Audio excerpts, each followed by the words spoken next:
Mi hija gritó con una furia que jamás había visto en sus ojos. «O pagas por la comida o te buscas otro lugar donde vivir». Sus palabras cayeron sobre mí como piedras, cada una más pesada que la anterior. Ahí estaba yo, parada en la cocina de mi propia casa, la casa que construí ladrillo a ladrillo con mi difunto esposo, siendo expulsada por mi propia sangre. Lo que Patricia no sabía, lo que nunca imaginó mientras me señalaba con el dedo como si fuera una extraña, es que durante los últimos 3 años había sido yo quien depositaba religiosamente cada mes 900 pesos en su cuenta bancaria. Yo, la madre que según ella no aportaba nada, era quien mantenía ese techo sobre nuestras cabezas. «Mamá, ya no eres una niña», continuó Patricia con esa voz que había aprendido a usar desde que Miguel llegó a nuestras vidas. «Tienes que entender que aquí todos trabajamos, todos contribuimos. Si quieres quedarte, pagas tu parte como cualquier inquilina».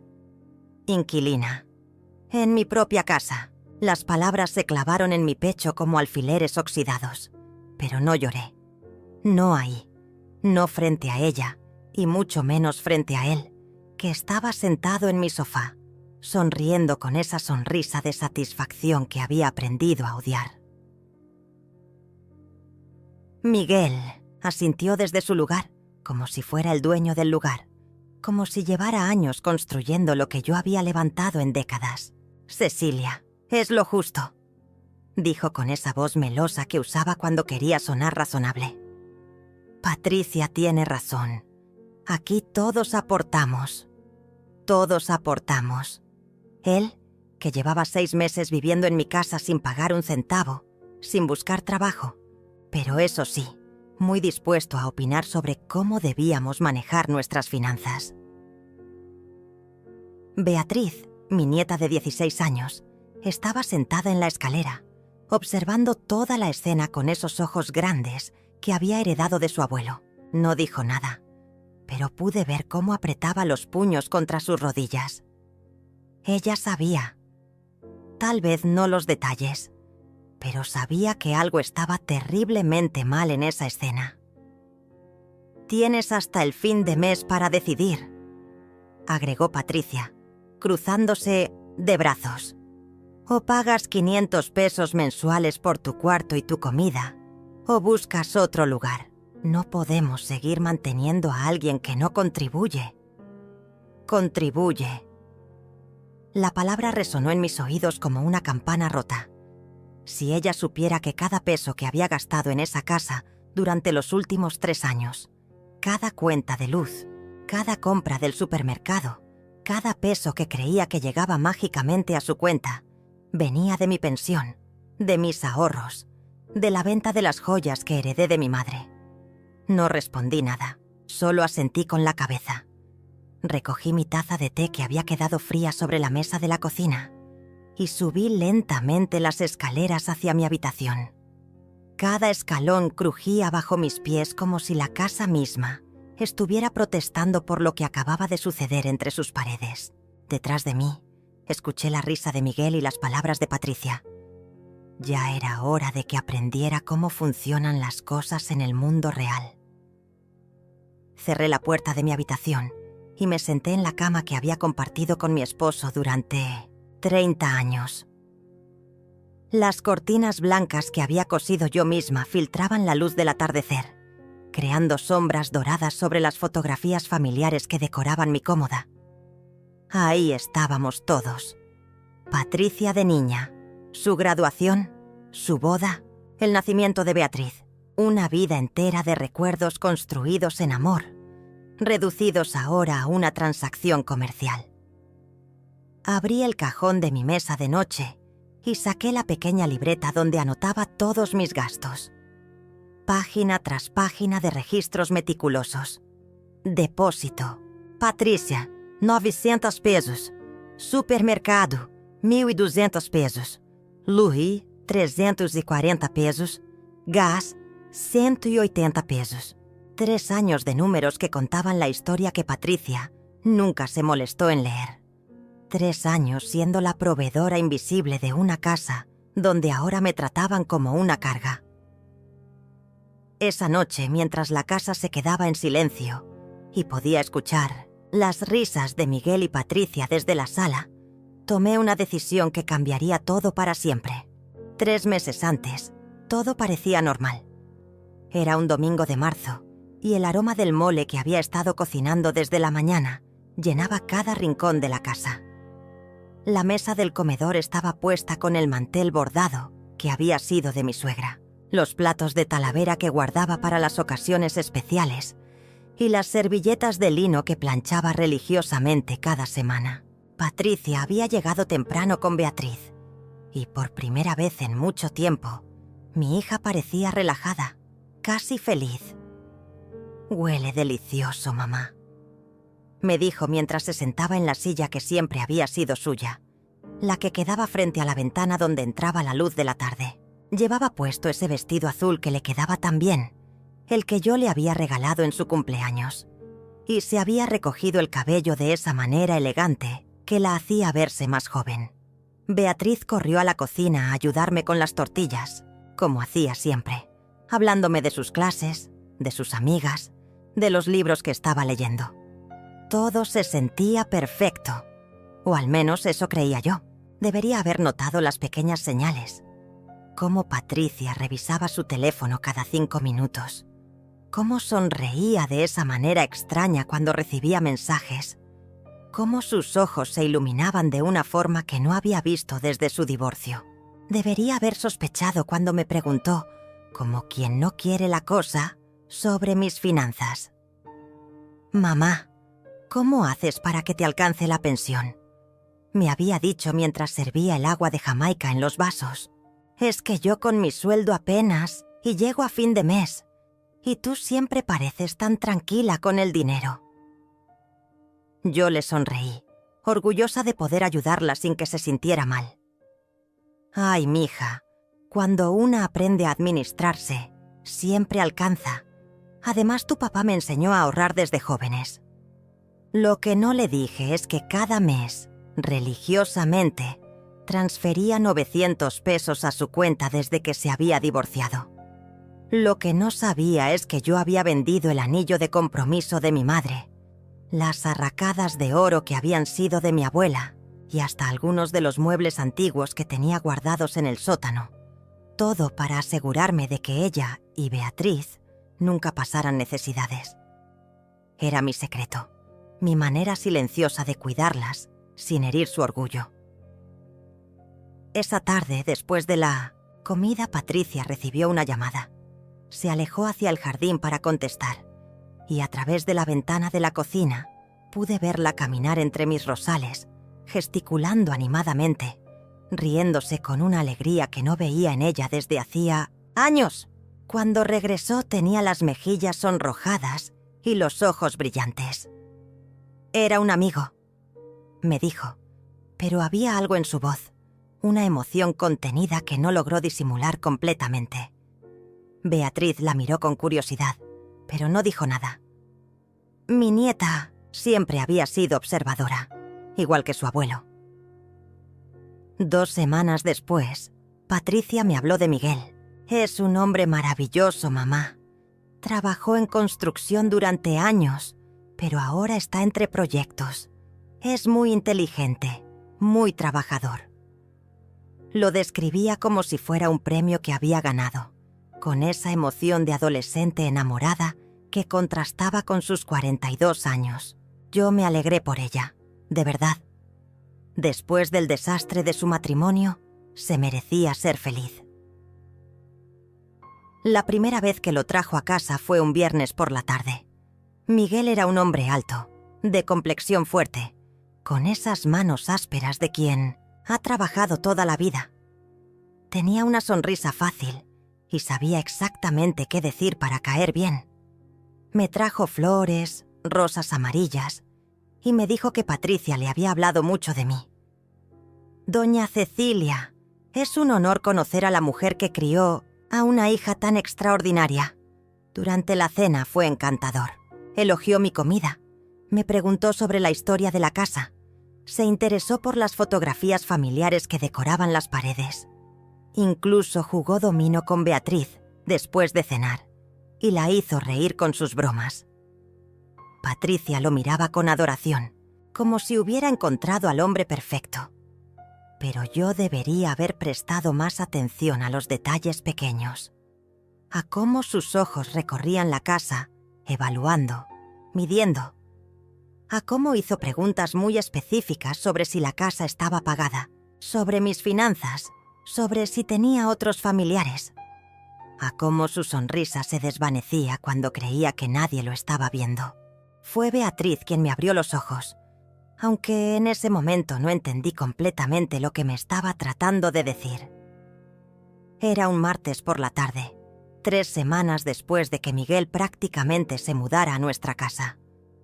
Yo estaba en la cocina preparando la merienda cuando mi nieta se acercó con esa cara de preocupación que ponía cuando algo la inquietaba profundamente.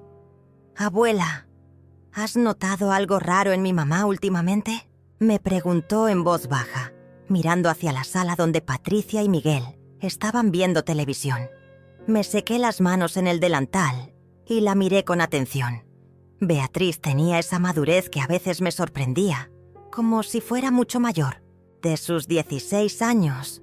«¿Raro cómo, mi amor?», le pregunté, aunque yo también había notado cambios en Patricia.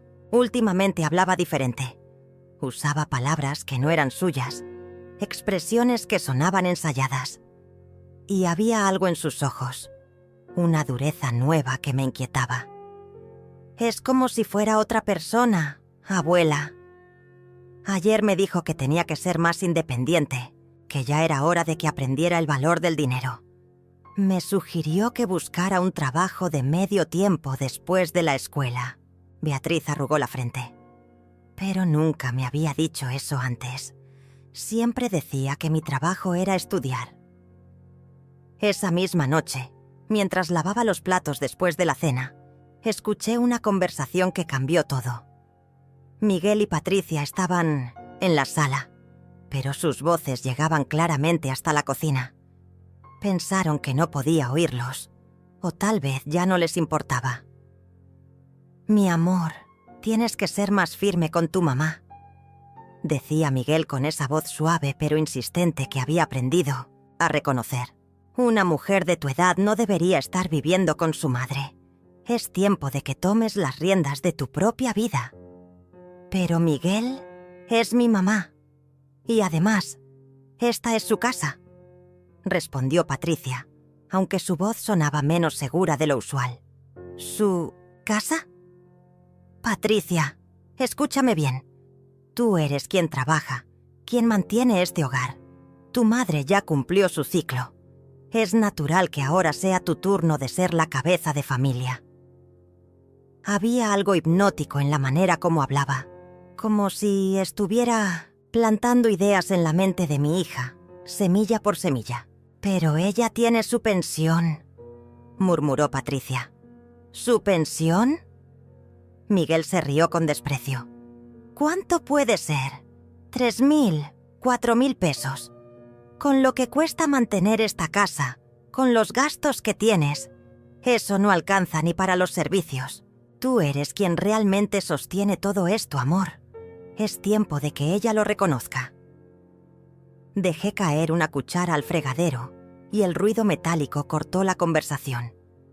Escuché cómo se movían en la sala, probablemente alejándose más de la cocina, pero ya había oído suficiente. Miguel no solo estaba viviendo en mi casa sin pagar nada, sino que estaba convenciendo a mi hija de que yo era una carga, un estorbo en mi propio hogar.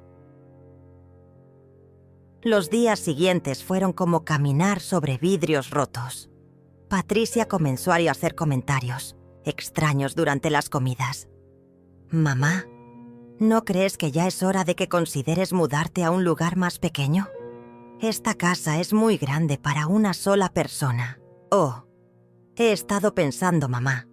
Tal vez podrías contribuir más con los gastos de la casa. Después de todo, todos vivimos aquí».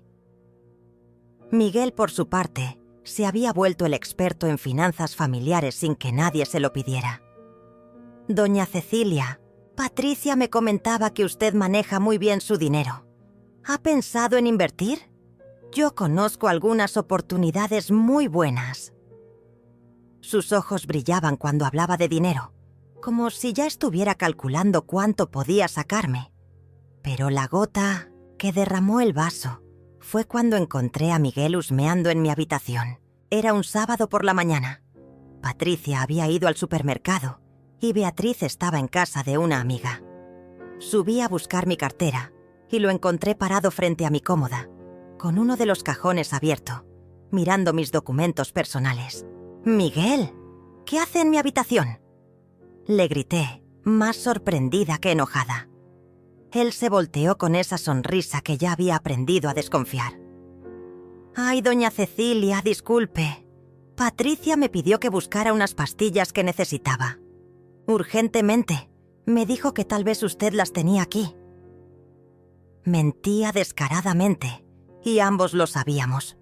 Mis medicinas están en el baño, Miguel, no en mis cajones personales. Tiene razón. Qué tonto de mi parte. Ya me voy.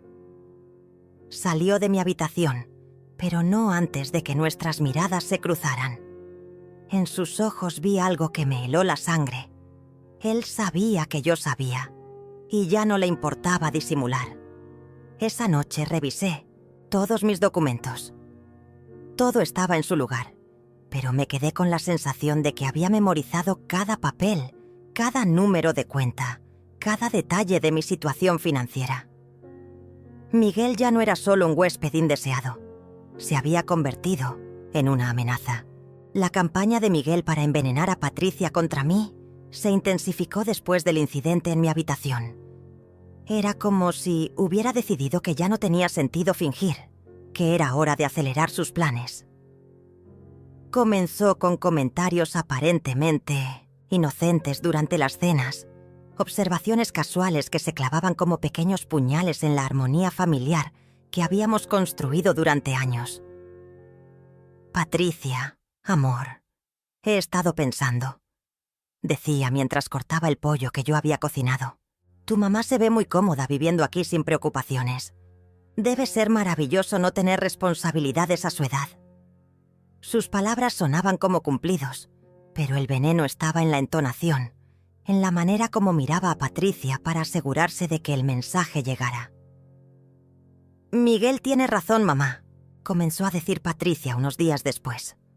«Últimamente te veo muy relajada. ¿No extrañas tener tu propia independencia?». Yo la miraba sin entender de dónde salían esas ideas. Esta era mi casa, mi hogar de toda la vida. Y ahora mi propia hija me hablaba como si fuera una invitada que había extendido demasiado su visita. Pero lo que más me dolía era ver cómo Beatriz observaba todo en silencio. Mi nieta había comenzado a pasar más tiempo en su habitación, evitando las comidas familiares, inventando excusas para no estar presente cuando Miguel empezaba con sus sermones sobre la independencia y las responsabilidades generacionales. Una tarde la encontré llorando en su cuarto. «¿Qué pasa, mi amor?», le pregunté, sentándome en su cama y acariciando su cabello. «Abuela, no me gusta cómo está cambiando todo», me dijo entre sollozos. «Miguel le está metiendo ideas raras a mi mamá. Ayer lo escuché diciéndole que tú deberías estar en un hogar para ancianos, que sería lo mejor para todos». Las palabras de Beatriz cayeron sobre mí como agua helada. «¿Un hogar de ancianos?», susurré, más para mí misma que para ella. «Sí, abuela». Y mi mamá no le dijo que no. Solo se quedó callada, como pensándolo. Beatriz se secó las lágrimas con la manga de su suéter. «Tengo miedo, abuela. Tengo miedo de que se vuelva loca y haga algo terrible». Esa noche, fingí estar dormida cuando Patricia subió a su habitación. Escuché cómo se detenía frente a mi puerta, como si quisiera entrar a hablar conmigo, pero después de unos minutos, sus pasos se alejaron. Al día siguiente, durante el desayuno, me anunció su decisión con una frialdad que no reconocí en mi propia hija. Mamá, Miguel y yo hemos estado hablando sobre nuestra situación financiera. Comenzó, sin mirarme a los ojos. Esta casa es muy cara de mantener y creo que sería conveniente que todos contribuyéramos más equitativamente. Ahí estaba esa palabra otra vez. Contribuir. Como si yo no hubiera contribuido cada día de mi vida adulta a mantener esa familia. ¿Qué quieres decir, Patricia? Le pregunté, aunque ya sabía hacia dónde iba la conversación.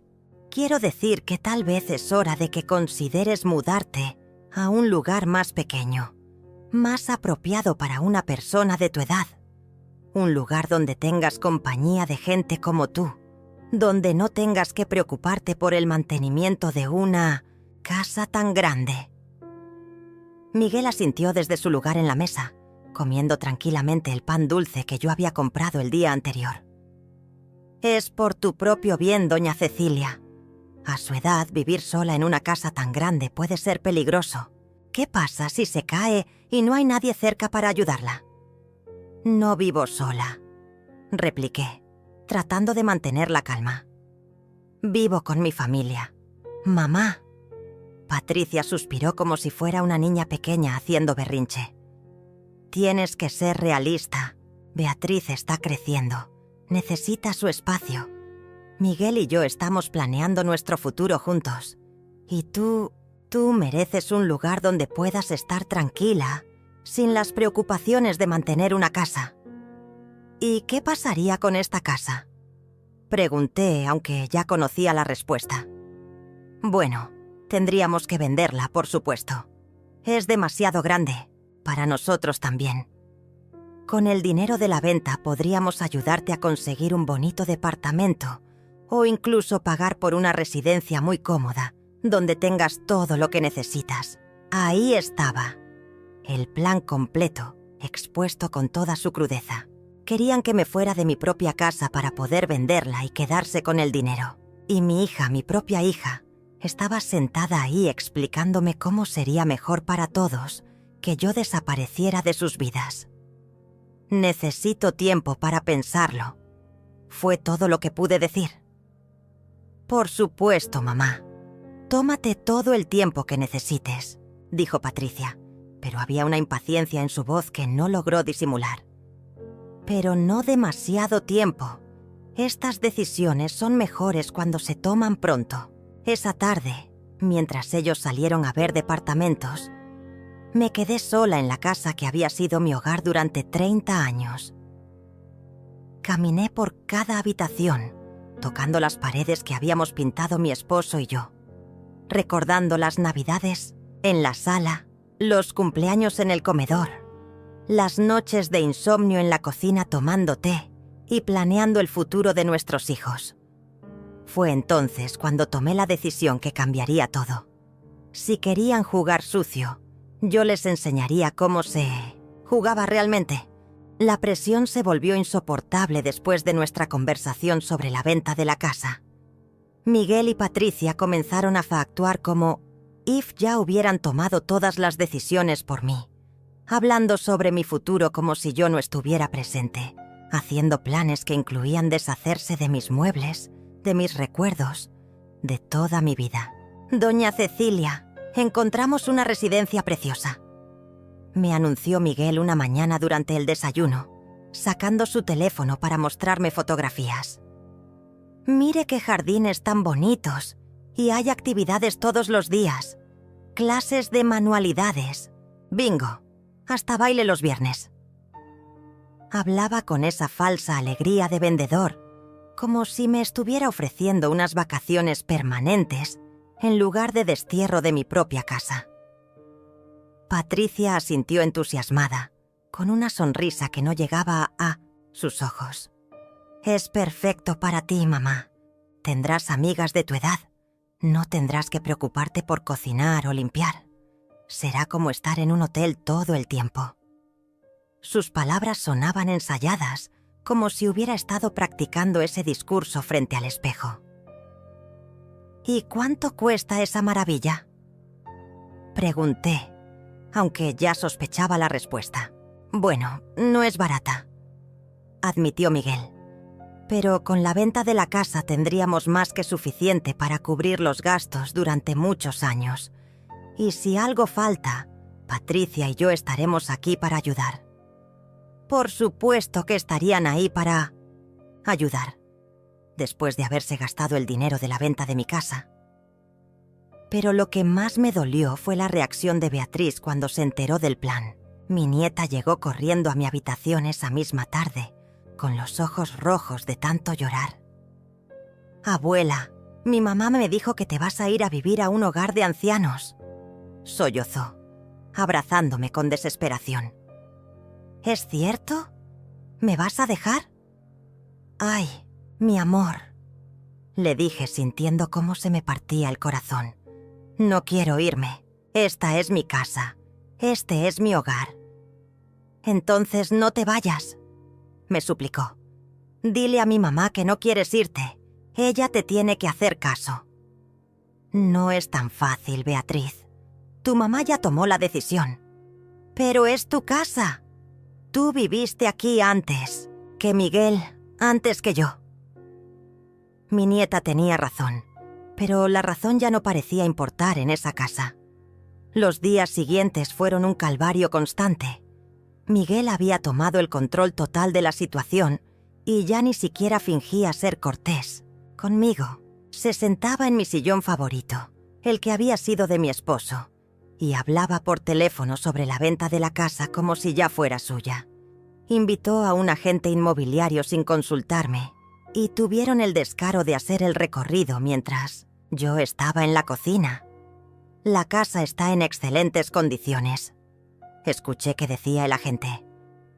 «Con algunas remodelaciones menores, podríamos obtener un precio muy bueno en el mercado actual. Sí, bueno, mi suegra es muy cuidadosa con sus cosas», respondió Miguel con esa voz de propietario que me hacía hervir la sangre. «Mantuvo todo impecable durante años». Patricia, que había estado silenciosa durante la mayor parte de la visita, finalmente habló. «¿Cuánto tiempo calculas que tomaría la venta? Con el mercado como está ahora, yo diría que entre 2 y 3 meses máximo. Es una propiedad muy atractiva en una zona muy solicitada». Esa noche, durante la cena, Miguel anunció oficialmente el cronograma que habían establecido sin consultarme. «Doña Cecilia, hemos decidido que sería mejor actuar rápido. El mercado inmobiliario está muy bueno ahora y no sabemos cuánto tiempo va a durar. Pensamos poner la casa en venta la próxima semana». «¿La próxima semana?», logré decir, aunque sentía como si me hubieran golpeado en el estómago. «Sí, mamá», intervino Patricia, evitando mirarme directamente. «Entre más rápido, mejor. Así podrás mudarte a la residencia pronto y comenzar tu nueva vida». «¿Y qué pasa conmigo mientras tanto? ¿Dónde se supone que voy a vivir durante esos 2 o 3 meses?» Miguel y Patricia intercambiaron una mirada, como si hubieran estado esperando esa pregunta. «Bueno, pensamos que podrías quedarte aquí hasta que se concrete la venta», dijo Patricia finalmente. «Pero tendrías que contribuir con los gastos de la casa mientras tanto. No sería justo que vivieras gratis mientras nosotros pagamos todo». Ahí estaba otra vez esa palabra maldita, contribuir. La ironía era tan cruel que casi me hizo reír. Ellos, que vivían de mi dinero sin saberlo, me pedían que contribuyera a mantener mi propia casa. «¿Cuánto?», pregunté, porque necesitaba saber hasta dónde llegaba su descaro. «500 pesos mensuales», respondió Miguel sin dudarlo. «Por el cuarto y la comida. Es muy razonable, considerando todo lo que incluye». Esa noche, acostada en mi cama, mirando el techo que había visto miles de veces durante 30 años, tomé la decisión más difícil de mi vida. No iba a permitir que me echaran de mi propia casa como a un perro viejo. No iba a dejar que se aprovecharan de mí un día más. Era hora de que supieran quién realmente había estado manteniendo esa familia durante los últimos 3 años. Era hora de que Miguel y Patricia conocieran a la verdadera Cecilia. El ultimátum llegó un martes por la noche, después de una cena tensa, donde el silencio se había vuelto más elocuente que cualquier palabra. Miguel había estado especialmente agresivo durante toda la semana, actuando como si ya fuera él, dueño de la casa, reorganizando mis cosas sin permiso, invitando a sus amigos a beber cerveza en mi sala, tratándome como si fuera una empleada doméstica en mi propio hogar. «Cecilia, necesitamos hablar», me dijo Patricia esa noche, con esa voz oficial que había adoptado desde que Miguel le lavó el cerebro. Estábamos en la sala, él sentado en el sillón de mi difunto esposo, ella de pie junto a la ventana, y yo en el sofá que había comprado cuando Patricia era apenas una niña. «Ya hablamos con el agente inmobiliario otra vez», continuó, sin mirarme a los ojos. «Dice que si ponemos la casa en el mercado esta semana, podríamos tener ofertas antes de fin de mes. El mercado está muy activo». Miguel asintió, como si fuera su decisión también. «Es una excelente oportunidad, doña Cecilia. No podemos desperdiciarla». «Y sobre tu situación», agregó Patricia, finalmente volteando a mirarme. «Hemos decidido que sería mejor que te mudaras a la residencia inmediatamente. Ya apartamos un lugar para ti, muy bonito con vista al jardín». «¿Ya apartaron un lugar?», pregunté, sintiendo cómo la indignación me subía por la garganta. «¿Sin consultarme?». «Mamá, es por tu propio bien», suspiró Patricia. «Además, necesitamos el espacio libre para poder mostrar la casa a los compradores potenciales. No podemos tener tus cosas ocupando el cuarto principal». «¿El cuarto principal?», repetí lentamente. «¿Te refieres a mi habitación? ¿La que compartí con tu padre durante 30 años? Bueno, técnicamente es el cuarto más grande de la casa», intervino Miguel con esa sonrisa condescendiente que ya detestaba. «Los compradores van a querer verlo vacío para poder imaginarse viviendo ahí». Fue en ese momento cuando algo se rompió dentro de mí. Ver a este extraño hablando de mi habitación, de mi cama, del lugar donde había criado a mis hijos, donde había llorado a mi esposo, donde había vivido los momentos más importantes de mi vida, como si fuera una mercancía que se podía mover y reorganizar a su conveniencia. «¿Y si me niego?», pregunté, sorprendiéndolos a ambos con la firmeza de mi voz. Patricia y Miguel intercambiaron una de esas miradas cómplices que habían perfeccionado durante los últimos meses. «Mamá, no seas difícil», dijo Patricia con impaciencia.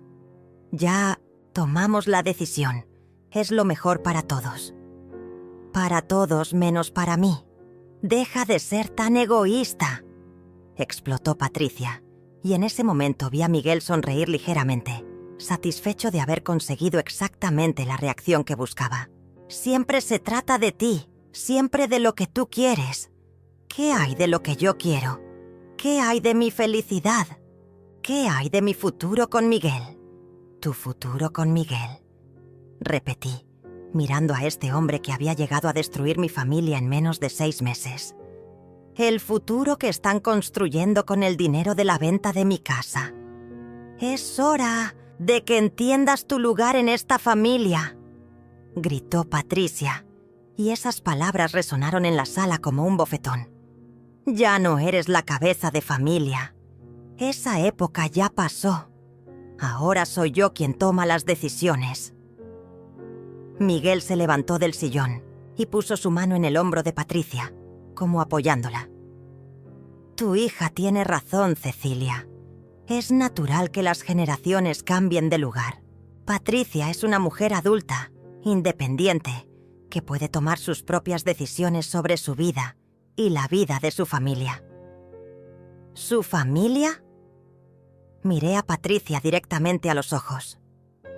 «¿Desde cuándo yo dejé de ser parte de tu familia?». «Mamá, no dramatices». Patricia se pasó las manos por el cabello, frustrada. «Sigues siendo mi madre, Eso nunca va a cambiar. Pero ya no puedes vivir como si fueras la dueña de todo. Como si todos tuviéramos que consultar contigo cada decisión. Soy la dueña de esta casa, Patricia. Eso no es una opinión, es un hecho legal. ¡Por ahora!, gritó. Y ahí estaba la verdad desnuda, cruda, sin adornos. Por ahora eres la dueña, pero eso va a cambiar. ¿Me estás amenazando? Miguel intervino antes de que Patricia pudiera responder. Nadie está amenazando a nadie, doña Cecilia. Solo estamos siendo realistas sobre la situación. Usted está envejeciendo. Necesita cuidados que nosotros no podemos proporcionarle aquí. En la residencia tendrá atención médica las 24 horas, actividades apropiadas para su edad, compañía de personas que entienden lo que está pasando. ¿Lo que está pasando?, pregunté. ¿Qué es exactamente lo que está pasando? Que ya no puedes cuidarte sola, explotó Patricia otra vez. Que necesitas ayuda, que no es sano que una mujer de tu edad viva sola en una casa tan grande. No, vivo sola, vivo contigo. Eso se va a acabar. Patricia me señaló con el dedo, como si fuera una niña regañada. Miguel y yo vamos a empezar nuestra propia familia. Vamos a tener hijos. No podemos tener una anciana viviendo con nosotros. El silencio que siguió a esas palabras fue ensordecedor. Incluso Miguel pareció sorprendido por la crueldad de lo que Patricia había dicho. Beatriz, que había estado escuchando desde la escalera, comenzó a llorar audiblemente. «Una anciana», repetí suavemente. «Así es como me ves ahora». Patricia se dio cuenta inmediatamente de lo que había dicho, pero era demasiado tarde para retractarse. «Mamá, yo no quise decir...» «Sí quisiste decir», la interrumpí, levantándome del sofá con una dignidad que no sabía que aún tenía. «Y está bien, ahora sé exactamente lo que piensas de mí». Caminé hacia las escaleras, donde Beatriz me esperaba con los brazos abiertos. «Abuela», sollozó, «no les hagas caso. Yo te quiero aquí». «Lo sé, mi amor», le dije abrazándola fuerte. «Yo también te quiero». Esa noche, acostada en mi cama, mirando las fotografías de mi esposo en la mesa de noche, supe que había llegado el momento de actuar. Era hora de que Patricia y Miguel descubrieran quién había estado realmente manteniendo esa casa durante los últimos 3 años. Era hora de mostrarles lo que pasaba cuando mordían la mano que los alimentaba. Al día siguiente, mientras Patricia y Miguel salieron a ver más residencias para ancianos donde desterrarme, comencé mi plan en silencio. No era momento de gritos ni confrontaciones. Era hora de actuar con la frialdad calculada que había aprendido de mi esposo cuando manejaba los negocios. Él siempre decía que la venganza se servía mejor cuando el enemigo no se daba cuenta de que estaba siendo derrotado, hasta que ya era demasiado tarde. Lo primero que hice fue ir al banco. Me vestí con mi mejor traje azul marino, el que usaba para las ocasiones importantes. Me peiné cuidadosamente y caminé las 4 cuadras hasta la sucursal, donde había manejado mis finanzas durante más de 20 años. La señora Martínez, la gerente que me conocía desde siempre, me recibió con su sonrisa habitual. «Doña Cecilia, qué gusto verla. ¿En qué la puedo ayudar? Necesito cancelar una transferencia automática», le dije con la voz más serena que pude reunir. «Son 900 pesos que deposito mensualmente en la cuenta de mi hija». «Por supuesto, déjeme revisar su cuenta». La señora Martínez tecleó en su computadora y después me miró con curiosidad. «Veo que ha estado haciendo esta transferencia durante 3 años. ¿Está segura de que quiere cancelarla?» «Completamente segura». «¿Y desde cuándo quiere que tome efecto la cancelación?» «Desde ahora mismo». También le pedí que me imprimiera todos los comprobantes de las transferencias que había hecho durante los últimos 3 años. Página tras página de evidencia que mostraba cómo había sido yo quien había mantenido esa casa, quien había pagado los gastos, quien había sido la verdadera proveedora mientras me trataban como una carga. Mi siguiente parada fue el despacho del licenciado Silva, el abogado que había manejado los asuntos legales de mi familia desde que mi esposo murió. Don Roberto Silva era un hombre mayor, de esos que inspiraban confianza desde el momento en que hablaban. «Doña Cecilia, siempre es un placer verla. ¿Qué la trae por aquí?» Le expliqué toda la situación. Cómo Miguel había llegado a manipular a Patricia, cómo me querían echar de mi propia casa, cómo planeaban venderla y quedarse con el dinero. Don Roberto escuchó sin interrumpir, tomando notas ocasionales, frunciendo el ceño cuando le conté sobre las amenazas y los ultimátums.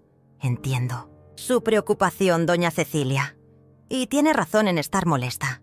Pero dígame, ¿la casa está a su nombre? Completamente. Mi esposo me la dejó en el testamento y yo soy la única propietaria legal. Perfecto. Entonces nadie puede venderla sin su autorización, sin importar lo que digan o planeen.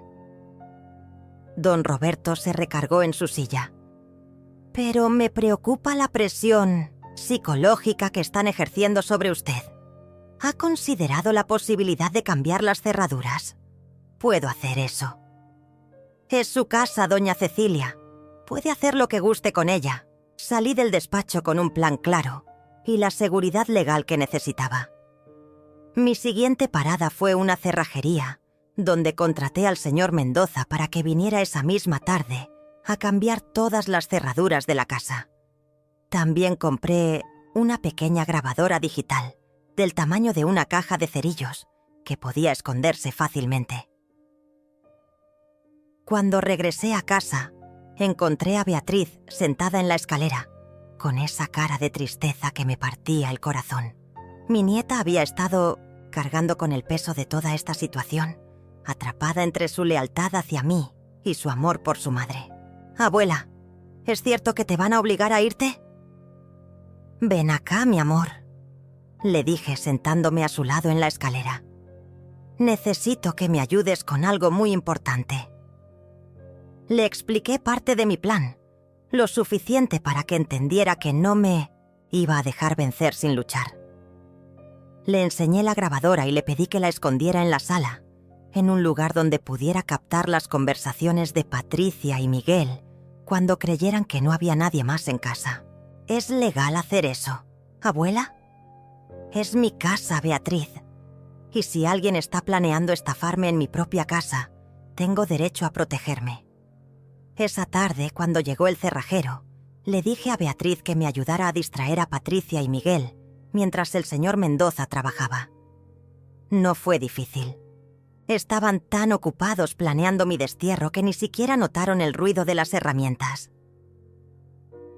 Por la noche, durante la cena, Miguel hizo su anuncio habitual sobre los progresos en sus planes. «Doña Cecilia, tengo buenas noticias.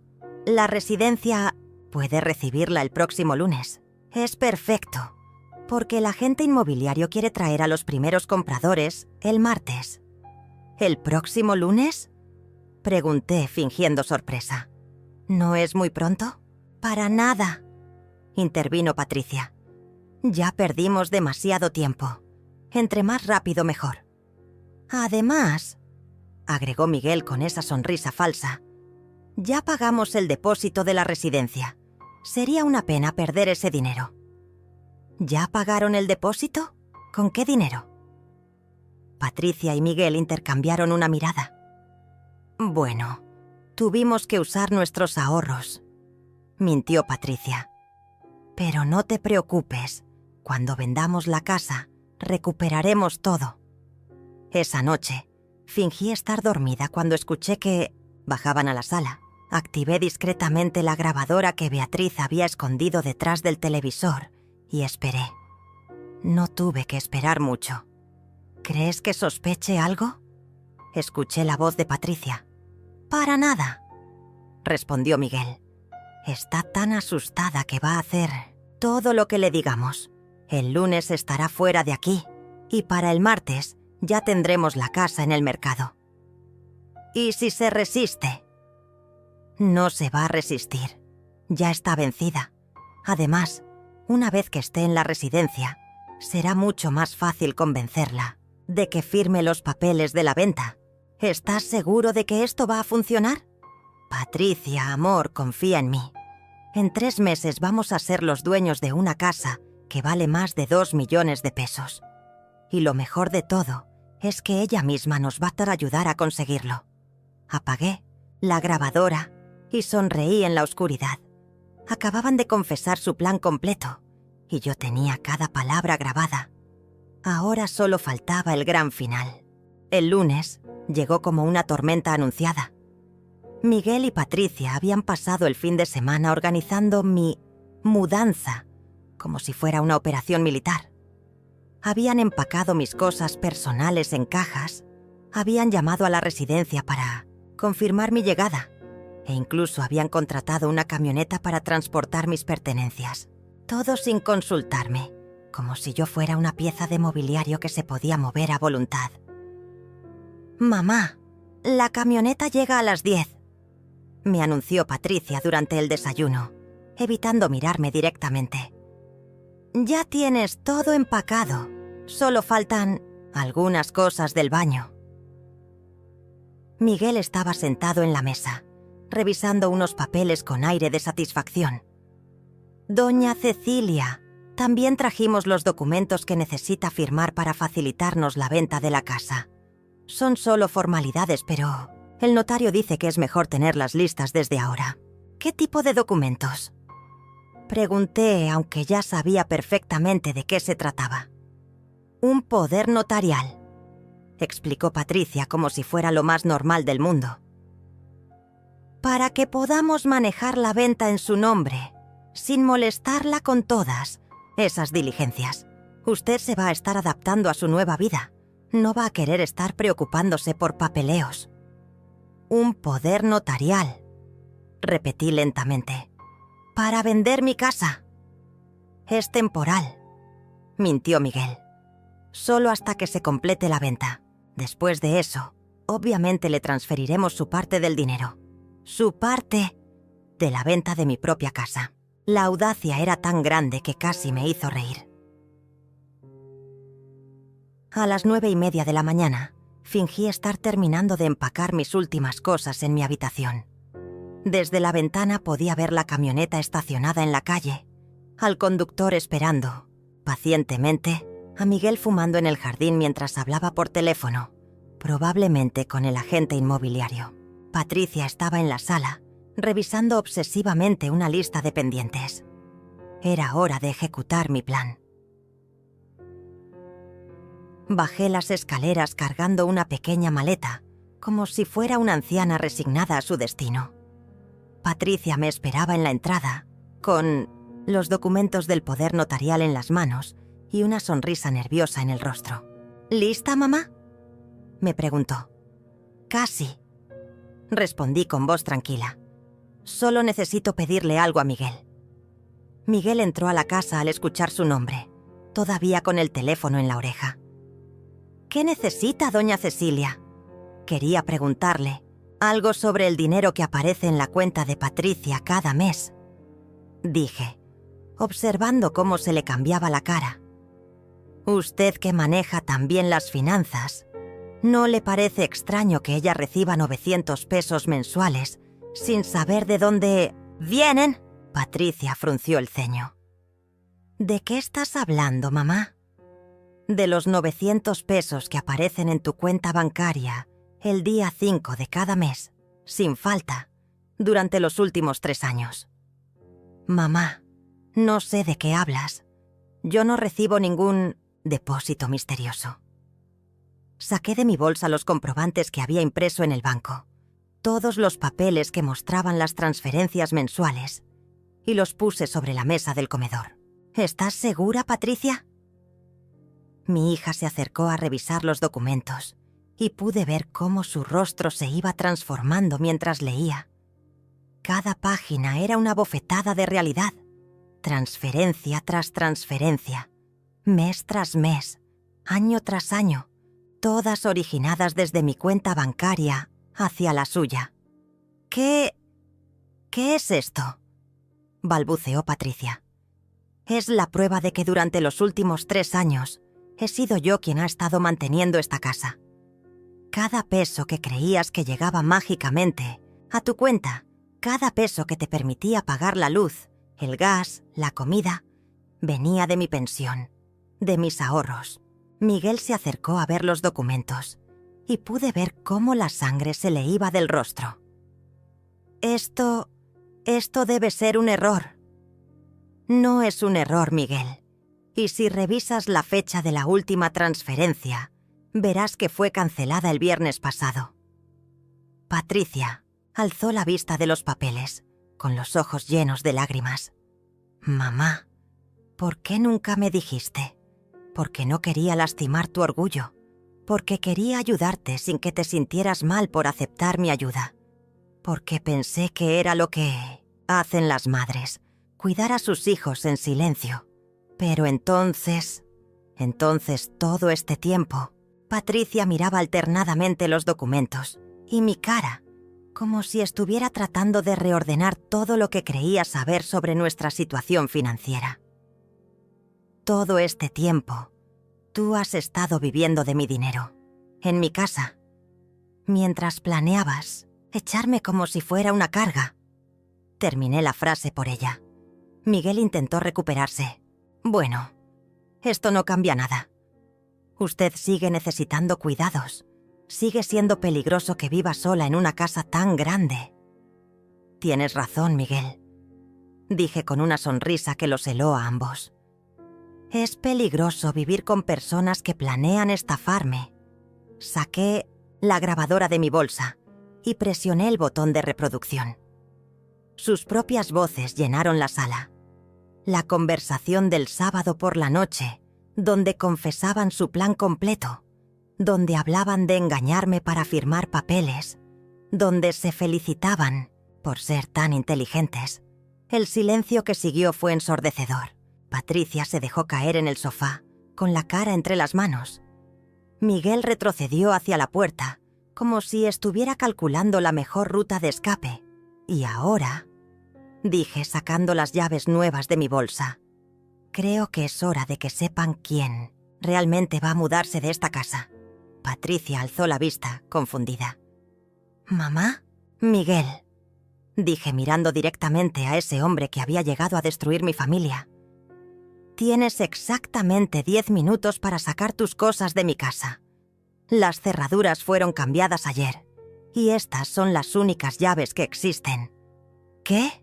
Miguel miró las llaves en mi mano como si fueran una serpiente venenosa. 10 minutos, Miguel. Y después de eso, si sigues en mi propiedad, voy a llamar a la policía por invasión de propiedad privada. La transformación de Miguel fue instantánea. El hombre encantador desapareció, reemplazado por su verdadera naturaleza. No puedes hacer esto. Yo vivo aquí. Tengo derechos. No tienes ningún derecho en mi casa, Miguel. Nunca pagaste renta. Nunca firmaste un contrato. Nunca fuiste más que un huésped que abusó de mi hospitalidad. ¡Patricia!, gritó volteándose hacia mi hija. Di algo. No puedes permitir que me haga esto. Pero Patricia seguía mirando los comprobantes bancarios, como si finalmente estuviera entendiendo la magnitud de lo que habían estado a punto de hacer. 9 minutos, Miguel, dije mirando mi reloj. Y por primera vez en meses, tuve el control total de mi propia casa. Miguel subió las escaleras como un huracán, gritando amenazas que ya no me asustaban. «Esto no se va a quedar así, vieja loca. Te voy a demandar. Te voy a quitar esta casa de todas maneras». Sus palabras rebotaban en las paredes como balas perdidas, pero yo me mantuve inmóvil en la sala, contando tranquilamente los minutos en mi reloj. Patricia seguía sentada en el sofá, revisando una y otra vez los comprobantes, como si esperara que los números cambiaran mágicamente. Las lágrimas corrían por sus mejillas mientras sumaba mentalmente todo el dinero que había recibido sin saberlo. Todos los gastos que había podido cubrir gracias a mi ayuda silenciosa. «Mamá», susurró finalmente. «Yo no sabía. Te juro que no sabía». «Lo sé, mi amor», le dije sentándome a su lado en el sofá que había sido testigo de tantas conversaciones familiares a lo largo de los años. Él te manipuló, te llenó la cabeza de ideas que no eran tuyas. Pero las cosas horribles que te dije, la manera como te traté... Patricia sollozó más fuerte. Te llamé anciana. Te dije que ya no eras parte de la familia. Las palabras duelen, Patricia. Pero las palabras también se pueden perdonar cuando vienen del corazón equivocado, por las razones equivocadas. Miguel bajó las escaleras cargando 2 maletas y una mochila, con la cara roja de la furia. Se detuvo frente a nosotras, y por un momento pensé que iba a intentar algo violento, pero debe haber visto algo en mis ojos que lo detuvo. «Esto no termina aquí, Cecilia», me amenazó. «Voy a regresar con abogados. Voy a demostrar que estás senil, que no puedes cuidarte sola». «Ve con todos los abogados que quieras, Miguel», le respondí con una calma que me sorprendió a mí misma. «Tengo todo grabado, todo documentado. Tengo pruebas de tu plan para estafarme. Tengo testigos de tus amenazas. Y sobre todo, tengo algo que tú nunca vas a tener». «¿Qué?» «Esta casa es legalmente mía. Y siempre lo va a ser». Miguel miró a Patricia una última vez, esperando tal vez que ella saliera en su defensa, que se fuera con él, que eligiera el futuro que habían planeado juntos. Pero mi hija no levantó la vista de los documentos. «¡Patricia!», le gritó. «Ven conmigo. No te quedes aquí con esta mujer manipuladora». Patricia alzó la cabeza lentamente, y cuando habló, su voz sonó como la de la niña que había sido antes de que Miguel llegara a envenenar su mente. «Vete, Miguel. Solo vete». El portazo que dio al salir resonó por toda la casa como el final de una pesadilla. El silencio que siguió fue diferente al que habíamos vivido durante meses. No era el silencio tenso de la hostilidad, sino el silencio limpio de un nuevo comienzo. Beatriz bajó corriendo las escaleras y se lanzó a mis brazos. «Abuela, ¿es cierto? ¿Miguel ya no va a volver?» «No, mi amor. Miguel ya no va a volver». Patricia se acercó a nosotras, con los ojos hinchados de tanto llorar. «Mamá, ¿me puedes perdonar? ¿Puedes perdonar todo lo que dije, todo lo que planeé hacerte?» La abracé fuerte, sintiendo cómo su cuerpo se relajaba contra el mío por primera vez en meses. «Ya te perdoné, Patricia, desde el momento en que vi que no eras tú quien hablaba. ¿Cómo pudiste mantener la calma durante todo este tiempo? ¿Cómo pudiste planear todo esto sin volverse loca? Porque tu padre me enseñó que la paciencia y la estrategia siempre vencen a la impulsividad y la codicia. Y porque sabía que en el fondo mi hija seguía ahí, solo estaba perdida». Esa tarde, mientras Patricia llamaba al banco para entender completamente la situación financiera, y Beatriz preparaba té en la cocina como en los viejos tiempos, yo me senté en mi sillón favorito y miré alrededor de mi sala. Todo estaba exactamente como debía estar. Mis fotografías en su lugar, mis plantas junto a la ventana, mis libros en el estante que había construido mi esposo. Patricia regresó del teléfono con una expresión de asombro y vergüenza. «Mamá, el banco me confirmó todo. Durante 3 años recibí exactamente 32.400 pesos de tu cuenta. Dinero que gasté sin siquiera preguntarme de dónde venía. Dinero que te di con amor, Patricia. Ese dinero cumplió su propósito. ¿Cómo? ¿Puedo pagarte? Ya me pagaste», le dije señalando a Beatriz que traía la bandeja del té. «Recuperé a mi familia». 3 meses después, Patricia encontró un trabajo mejor, uno que le permitía mantenerse sin necesidad de mis transferencias mensuales. Miguel nunca regresó. Nunca cumplió sus amenazas. Simplemente desapareció de nuestras vidas como la mala hierba que era. De vez en cuando, Patricia recibía mensajes de él, pero los borraba sin leer. Beatriz se graduó con honores de la preparatoria y decidió estudiar Derecho, para proteger a otras abuelas como tú. Me dijo con esa sonrisa que iluminaba toda la casa. Y yo, Cecilia, seguí viviendo en mi casa.